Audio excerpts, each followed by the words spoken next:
बिस्मिल्लाहिर्रहमानिर्रहीम, अस्सलाम वालेकुम। मैं हूं सैबी काज़मी। आप देख रहे हैं फेसबुक और यूट्यूब। आपके सामने अहम खबरें पहले रखूं, उसके साथ साथ उसका तज्जिया दूंगा। तहरीक इंसाफ के लिए अच्छा दिन है। तहरीक इंसाफ के निगरान चेयरमैन बैरिस्टर गौहर अली ने तहरीक इंसाफ के एक बड़े सरप्राइज़ का ऐलान किया। वो क्या है? साइफर केस की समाअत भी हो रही है। 12 अब जो दिसंबर को फ़र्द जुर्म खान पर और शाह महमूद पर लगाई जा रही है, उसकी नकूल आज तकसीम कर दी गई और मनपसंद सहाफ़ियों को एंटर किया गया। जजेस को जानवरों की तरह लाद कर गाड़ियों में अडयाला जेल खान की खिदमत में पेश किया गया। और इसके साथ साथ जो इमरान खान के, असद कैसर के, जो परवेज़ इलाही के केसेस हैं, वो नून लीग के जज सरदार तारिक मसूद के सामने बार बार क्यों लगाए जा रहे हैं। चेयरमैन नैब ने एतराफ़ जुर्म भी किया और इलेक्शन मुलतवी फंड्स ना होने की वजह से अब इम्कानात बहुत बढ़ चुके हैं। ज़बरदस्ती प्रेस कॉन्फ्रेंस और वो वीडियोज़ ऑडियोज़ का तमाम चीज़ों का तोड़ निकल आया। खान की मकबूलियत को नून लीग के रहनुमा एतराफ़ कर रहे हैं, मान रहे हैं। और सियालकोट का डार ख़ानदान एक बुज़ुर्ग खातून ख्वाजा आसिफ और उसके सहूलतकारों के खिलाफ डट के खड़ी हुई। ये लोग किस हद तक जलालत के गिर चुके हैं और पाकिस्तानी कौम कैसे खड़ी है। मुजफ्फरगढ़ में जमशेद दस्ती ने तारीखी मेला लूट लिया। पूरे जनूबी पंजाब में खान का नाम और बलोचिस्तान में वर्कर कन्वेंशन शुरू। लेकिन आज मैं थोड़ी सी तमहीद बांधूंगा, एक छोटा सा वाक़या आपके सामने रखूंगा, समझाने के लिए बड़ा ज़रूरी है। दुनिया में आपने देखा है, कौवा एक परिंदा है जो परिंदों के बादशाह शाहीन की कमर पर बैठता है और इतनी जुर्रत करता है कि शाहीन की गर्दन पर अपनी चोंच से वार करता है, काटता है। लेकिन शाहीन इसके हमलों की, इसके वार की कोई परवाह नहीं करता, इसे खातिर में नहीं लाता। बज़ाहिर देखने में ऐसे लगता है कौवा शाहीन के ऊपर हावी है, सवार है, ज़ख्मी कर चुका है और इसे दबा चुका है। लेकिन इसके बाद होता क्या है, परिंदों का बादशाह अपने पर जब फैलाता है, ऊपर आसमान की तरफ नजर रखता है, एक लंबा सांस खींच के इस कौवे को आसमान की बुलंदियों तक ले जाता है। इतना ऊंचा ले जाता है कि वहाँ कौवे का सांस रुकता है, उसे ऑक्सीजन नहीं मिलती, उसके बदन में जान नहीं रहती। ये निढाल होकर वहाँ ज़मीन की पस्तियों की तरफ गिरता है और गिरता ही चला जाता है। गिरते वक्त ये बड़ी अजीबो गरीब आवाज़ें निकालता है। वो अगर आवाज़ें आपके कान में पड़े तो आपके कान के पर्दे फटते महसूस होते हैं। ये शाहीन इस बेइतनाई से उस कौवे की तरफ देखता है और मज़ीद ऊंचाइयों की तरफ अपना सफ़र जारी करता है। पाकिस्तान के गयूर लोगों, शाहीन का कौवे के साथ ये मामला, आपको लगता है शाहीन ज़ख्मी है, लेकिन अभी शाहीन ने सिर्फ पर खोलने और उड़ना है। इस कौवे को कुछ नहीं कहना। आपका शाहीन इस वक्त अडयाला जेल की सुलाखों में पिंजरे में कैद है और ये बज़ाहिर काला कलोटा मोटा ताज़ा कौवा ऑडियो वीडियो हिजड़े तवाइफें लेकर उसके साथियों को, अहले खाना को, मुलाजिमीन को, चाहने वालों को, उनको अजियत पहुँचा रहा है। इमरान खान के पर इसकी आवाम है, उसकी ताकत फ़ज़ा में उड़ने की आवाम है और कौवे की ऑक्सीजन ये 24 करोड़ आवाम है। आपके शाहीन आपके गिद्ध के साथ मिलाने की कोशिश करते हैं। आपके शाहीन को खान इनके साथ डील करे जैसे नवाज शरीफ ने की। बीमार हूँ, कमज़ोर हूँ, मुझे निकालो। वो कहता है मैं सेहतमंद हूँ, 14 किलो के डंबल ला के दो। यकीन करें, नौजवान 10 किलो के ज़्यादा डंबल से एक्सरसाइज नहीं कर सकता। मैंने अपनी आंखों से रोज़ देखता हूँ। 72 साल की उम्र में 14 किलो का डंबल। और पार्टी के चेयरमैनशिप इसलिए छोड़ी कि तहरीक इंसाफ के लोगों को, अवाम को तकलीफ ना हो, जमहूरियत का सफ़र ना रुके। वो डील कर चुका है कब की, 24 करोड़ अवाम के साथ। उसका मैं आपको सबूत दूं, ये बकरों और जानवरों की तरह पूरी अदालत जजेस समेत लाद कर अडयाला जेल में उसकी खिदमत में लेके जाते हैं। उसकी एक झलक इनके दिलो दिमाग पर खौफ तारी करती है। एक ग्लोबल आइकॉन, दुनिया का, पाकिस्तान का नाम दुनिया के जिस मर्जी कोने में चले जाए, खान को दुनिया जानती है। उसकी एक झलक दिखाने से क्यों डरते हैं, इतना खौफ क्यों? आज मीडिया कह रहा है 95% इनकी मकबूलियत है। जनरल यूब खान के बयान देख लें, बल्कि जनरल यहिया देख लें। जब बांग्लादेश टूटा, पाकिस्तान का बाजू अलग हुआ, ये कहता है मैं आवाम से जाके बाहर बात, लोगों ने खुदा का वास्ता है। कहता है नहीं, मेरे साथ 99% अवाम मौजूद है। जनरल ज़ियाउल हक बहावलपुर जाने से पहले यही कहता रहा, बेनज़ीर को केसेस में मुलव्वस करो, एक डमी सी हुकूमत बनाओ, 88 के इलेक्शन में ये करो वो करो, मेरी मकबूलियत 99% है। मुशर्रफ को भी यही गरूर था कि 99% अवाम मेरे साथ है। बल्कि इन सबको छोड़ें, आप शुमाली कोरिया में चले जाए, वहाँ पे किम जोंग, उसे लगता है कि सारा शुमाली कोरिया उसके साथ खड़ा है। म्यांमार में जनरल ठीन सेन को, उसको भी ये लगता है कि पूरा बर्मा बल्कि पूरा म्यांमार मेरे साथ है। मिस्र में जनरल अब्दुल फताह सीसी भी तीसरी मरतबा इलेक्शन लड़ रहा है, उसे भी लगता है पूरा मिस्र मेरे साथ है। तो इन्हें हमेशा लगता है कि वो 10 अरब मीडिया को आप लगाएं, वो तो हाथी को भी हिरन बना देते हैं। आज इमरान खान के साइफर में 12 दिसंबर को फ़र्द जुर्म लगाने का फैसला है। मनपसंद 7 सहाफ़ी पकड़ कर बिठाकर 2 नंबरी का खेल। हालांकि इसी अबुल हसनात जज ने जुम्मे को कहा था कि इंटरनेशनल मीडिया को कवरेज की इजाज़त दी जाएगी, लेकिन कोई इजाज़त नहीं मिली। और साइफर केस का ये अहम अदालती फैसला देखिए, इस हफ्ते ये लोग साबित करना चाहेंगे कि कोशिश करेंगे खान को नायल करें, लेकिन खान ने उसका हल रखा हुआ है। ये लोग इमरान खान को डील देते रहे, आप माइनस हो जाएं, आप साइड पे हो जाए, तहरीक इंसाफ को इलेक्शन लड़ने दें, आप इलेक्शन बेशक जीत जाए, वज़ीर आज़म आपके अलावा कोई भी बने हुए मंजूर है। खान ने कहा तुम्हारी शराइत पे नहीं मानूंगा, इस तरह नहीं। अपने अंदाज से सियासत करूँगा। बैरिस्टर गौर चेयरमैन अभी बहुत बड़े सरप्राइज़ का ऐलान करें, वो सरप्राइज़ यही होगा। इमरान खान ने जिस तरह निगरान पार्टी चेयरमैन बनाया, वो 3/4 अक्सरियत से आने के बाद जेल में से रह के भी अपनी पार्टी में अपने किसी वफादार वज़ीर आज़म को मुंतखब करेंगे। नाम मैं नहीं लेता अभी किसी का। खान का इक़्तिदार देखें कभी मकसद नहीं है, वरना 88, 93, 2007 में खान को 3 मरतबा इक़्तिदार प्लेट में रख के ऑफ़र की गई। उसने कहा मुझे इस तरह का इक़्तिदार नहीं चाहिए। और वज़ीर आज़म की कुर्सी की क्या अहमियत है बाखुदा, कैसे कैसे लोग बैठे, वज़ीर आज़म काकड़ जैसे लोग, शहबाज शरीफ जैसे लोग। इमरान खान ने मुल्क की तकदीर बदलनी है और ख़ान का विजन और उसका नज़रिया इंशाअल्लाह आवाम की हमायत बदलेगी। और देखें खान पाकिस्तान का हमदर्द है। आपको केकड़ा वन में जो ज़खायर तेल के नज़र आए, खजाने मिले ग्वादर के, ये अरब अमारात और अमेरिका के कहने पर लोगों ने सब कुछ बंद किया। माजी में भी इन्होंने किया इस तरह। अयूब खान के दौर में मकरान में तेल के ज़खायर मिले थे, आपको याद होगा, ख़बरें इस वक्त की मौजूद हैं। इन्होंने सीसा डाल के उसमें कुएँ बंद किए। फिर भुट्टो के दौर में तेल के ज़खायर निकालने के लिए आलात तक मंगवा के रख दिए, लेकिन अमेरिका ने एक कॉल की, दबाव दिए बैठ। खान नहीं मान रहा था। यही मसला है सबसे बड़ा। अरब इसीलिए नाराज़ है खान से। ये पाकिस्तान के बाकी हमायती नहीं है, ये अपने आप को मुहिब वतन कहते हैं, लेकिन स्विस बैंकों में पैसा जमा, रिटायरमेंट के बाद बेल्जियम में महलात और पापा जॉन्स पिज़्ज़े और जजीरे।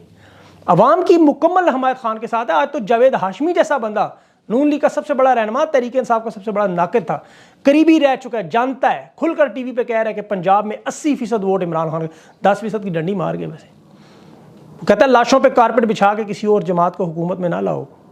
अंदाज़ा करेंगे इनके अपने लोग कह रहे हैं। वो राजा रियाज जो कहता है मुझे कोई पहचानता नहीं है, वो खुद फैसलाबाद के हल्के में कह रहा है मैं फिर रहा हूँ, मुझे इस्तेकाम पार्टी का एक वोट नज़र नहीं आया, पीपल्स पार्टी बिल्कुल सफ़ा चट मैदान में, और नून लीग तो हम आपको पता है ही नहीं।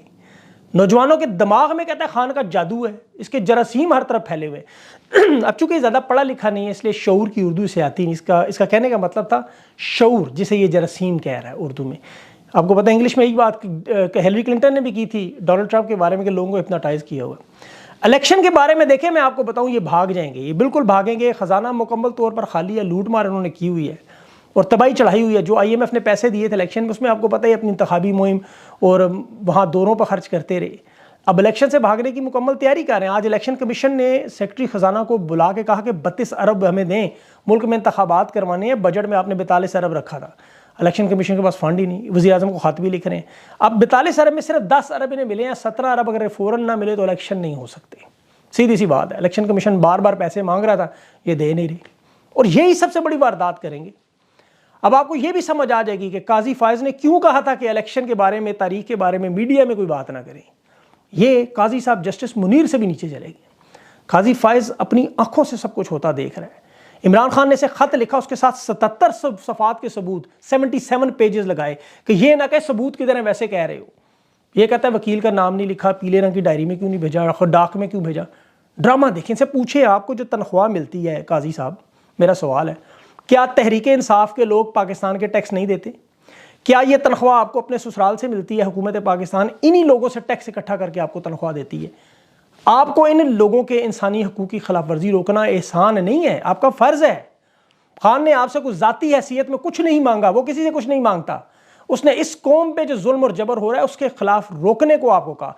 आपका कानूनी फ़र्ज़ आपको याद दिलाया।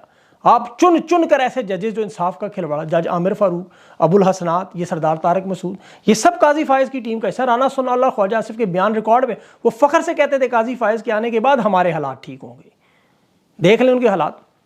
पानामा स्कैंडल में 436 मुल्ज़मान के खिलाफ जो दायर केस था, उसमें सरदार तारक मसूद के रिमार्क्स पढ़ें आप। नून लीग के जज हैं, खान का सख्त मुखालिफ। इसके बेटा बैरिस्टर हसनैन के इमरान खान के खिलाफ पेशियाँ हैं केस में, पार्टियाँ हैं बाकायदा खान के खिलाफ और तहरीक इंसाफ के खिलाफ इनका मामूल है। ये अभी असद कैसर, चौधरी परवेज़ अलाई, इमरान खान के केसेस बार बार इसके सामने क्यों लगाए जाते हैं? ताकि फैसला अपनी मर्जी से नहीं, जो लिख के नहीं वो पढ़ दे। इसने वैसे ही रिटायर हो जाना है। अभी इस जज के अपने उस खातून आमना ने असासों के बारे में बात की तो काजी फायज़ ने धमकी क्या दी, वहाँ भिजवा देंगे जहाँ से वापस नहीं होगी। वही वीगो डालो वाली धमकी। अच्छा, बड़ी अहम बात, शहबाज गिल के बयान के बाद मैंने अपनी भी तहकीक की, सोर्सेज से चेक किया और काफ़ी सारी बातचीत हुई, बात दुरुस्त निकली। उस्मान डार की वालदा का ये बयान आपको याद होगा कि मैं ख्वाजा आसिफ के मुकाबले में इलेक्शन लड़ूंगी। उस दिन के बाद जिस कदर दबाव, प्रेशर और तकलीफ में डार फैमिली गुजर रही है, आप लोग सोच भी नहीं सकते। सलाम है इस माँ की दिलेरी और बहादुरी को, खुदा की कसम। इसने बेटों को क्या कहा कि जो मर्जी हो जाए तुमने प्रेस कॉन्फ्रेंस नहीं करनी अगर मेरा पैगाम पहुंचे। लेकिन ये लोग उस्मान डार को अगवा पहले कर चुके थे, पैगाम नहीं पहुंचा। वरना मैं आपको गारंटी देता हूँ कि उस्मान डार मरते मर जाता, वो कभी जिंदगी में इंटरव्यू में ना, वो इंटरव्यू के बाद ज़हनी तौर पर उसकी हालत क्या हो गई है। खान से मोहब्बत है, वो दीवाना था उसका। क्रेनों के आगे लेटते रहे, तहरीक इस्तेकाम में अब शामिल के लिए दबाव डाल रहे, तकलीफ पहुंचा रहे हैं। और इनके पीछे एक शख्स ख्वाजा आसिफ बुज़दिली, बेशर्मी और बेगैरती की इंतहा पे, उसे पता है उसकी सियासत खत्म हो चुकी है। और मैं आपको दावे से कहता हूँ, सियालकोट के जिस हल्के से आप पोल करवा ले, जाके पूछ ले पूरे इलाके से, बल्कि पूरे पाकिस्तान से पूछे, अगर ख्वाजा आसिफ के मुकाबले में उस्मान डार, उमर डार की वालदा आए तो क्या ख्वाजा आसिफ की जमानत जब्त होगी या नहीं? कोई एक बंदा आपको नहीं मिलेगा जो ख्वाजा आसिफ को वोट भी डालने में तैयार हो। ये यकीन करें, पहले भी उस्मान डार के मुकाबले में बुरी तरह हार गया था। ये तो जनरल बाजवा को उसने फ़ोन किया, ऑन रिकॉर्ड मौजूद है। और पहला इंतखाबी नतीजा था जो इमरान खान की हुकूमत से 2018 में छीना गया था बैसाखियाँ लाने के लिए। 9 मई के बाद जो गदर मची, तो ये डार फैमिली पाकिस्तान का पहला ख़ानदान जुल्मों सितम की कहानी इनकी, लोहे के डंडों से इस बहादुर खातून को बाकायदा तौर पर मारा गया। आज अरबों का कारोबार करने वाले इस ख़ानदान से लाखों लोग जुड़े हुए, अजियत का शिकार, पूरे शहर की मईशत चला रहे थे लोग। जिस तरह गुल हसन जफ़र वो केपी में उसके घर वालों को घर से निकाला, इन्हें भी निकाला गया। उमर डार आज 7 महीने से मफरूरी काट रहा है, जो अजियत वो काट रहा है। 31 ठिकाने पता नहीं बदल चुका है, अरबपति लावारसों की तरह जी रहे हैं, इनके घरों पर, कारोबार पर कब्जे सब। आज मरियम नवाज सियालकोट में फुटबॉल के कैच खेल के सियालकोट चैम्बर ऑफ कॉमर्स में बात कर रही है। आप यकीन करें, कारोबारी दुनिया नफरत करती है लोगों से। उस्मान डार, उमर डार के साथ वो शदीद नाराज़ है। और ख्वाजा आसिफ अखलाकी तौर पर इलेक्शन पहले ही हार चुका है। ये बुज़दिली का मुजाहरा एक बुजुर्ग खातून पर दबाव डाल रहा है कि मेरे मुकाबले में इलेक्शन न लड़ो। डरते हैं बंदूकों वाले एक बुजुर्ग खातून से, इतने जालिम। ये उस्मान डार के ऊपर गलियों के बल्ब चोरी करने का मुकदमा। वैसे सर्दियों का मौसम है, अंडे चोरी करने का डालते ज़्यादा मुनासिब, लोग दिलचस्पी लेते हैं, महंगाई ज़्यादा है, अंडा खरीदना मुश्किल हो गया। और लोगों को तो यकीन करें शदीद गुस्सा है। कोई 4-5 लोग भी इन्हें वोट नहीं देंगे। ये यूनियन कौंसिल से 128 कारकुन इन्होंने नामजद किए मुकदमे में कि ख्वाजा आसिफ के लिए मैदान खाली कर दें। लेकिन सियालकोट की गयूर अवाम है, यकीन करें 65 में उन्होंने दुश्मन का मुकाबला किया, पाक फौज, अजीम फौज के साथ मिलकर। अगर मेरा वीलॉग देख रहे हैं तो आप कमेंट्स में दें जवाब कि इस दफ़ा दुश्मन से आप मुकाबला कैसे करेंगे। ख्वाजा आसिफ को जीतने नहीं देना आपने। इस हल्के के नताज पर यकीन करें हम भी नज़र रखेंगे, ज़रूरत पड़ी तो कैंपेन भी चलाएंगे। वजह तरीके इंसाफ नहीं है, एक बुजुर्ग माँ है, मुकाबले में ये ताकतवर लोग, वो कमज़ोर हैं। ये हम कमज़ोरों के साथ खड़े होंगे। ख्वाजा आसिफ को इस हल्के में इंशाल्लाह आवाम नहीं जीतने देगी, ये मुझे पता है। अभी वो निगरान वज़ीर आला वज़ीर इत्तलात मुर्तज़ा सोलंकी, एक खैरात के इदारे पर चलने वाला अमरीकी खैरात के एडिटर, जिसका इलेक्शन करवाना जिसका काम है, कह रहा है खान ने कमज़ोर शख्स को पार्टी चेयरमैन बनाया। निगरान चेयरमैन दिहाड़ीदार चेयरमैन, और खान को अपनी जमात पर एतबार नहीं। ज़रा अंदाज़ा करें ये कौन कह रहे हैं, इन्हें तकलीफ़ है कि क्यों एक आम बंदे को बना दिया। इसकी तनख्वाह अमेरिका के खैराती इदारों से आती है, इसकी वेबसाइट पर जाके पढ़ें। ये पैसे ने national endowment fund for democracy, जमहूरियत के नाम पर अमेरिका ने जो फ़ंड रखा हुआ है जैसे लोगों को खैरात बांटने में, कि करें फिर मुल्क के खिलाफ बातें। ये आसिफ जरदारी की चापलूसी, उसी तरह ख्वाजा आसिफ, ये बैरिस्टर गौहर के बारे में कि जी पीपल्स पार्टी में 2008 में जुड़े, भूल जाता है कि नवाज शरीफ लाहौर से कौमी असम्बली और सूबाई असम्बली में तहरीक इस्तकलाल की तरफ से इलेक्शन लड़ा था।